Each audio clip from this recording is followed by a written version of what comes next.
My name is John Nielsen. I'm the plant manager here at Cady Cheese, located in Wilson, Wisconsin. It's owned by a dairy cooperative called Burnett Dairy. We produce generally deli horns, which is the round cylinder-shaped cheeses that you find in your deli cases. We do Colbys, Colby Jacks, cheddars, we do Goudas, we do all sorts of flavors as well. We service deli counters nationwide.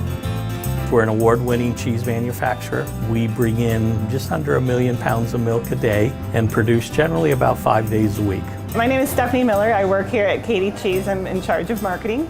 Our cheese store is right next to our factory, and we sell the cheeses that we make in the factory. We have your typical cuts, but you can also get what we call ends and pieces, which are those unusual pieces that you can only find at an actual cheese factory. We also make an artisan cheese line called Wood River brand. It's an Alpine-style cheddar.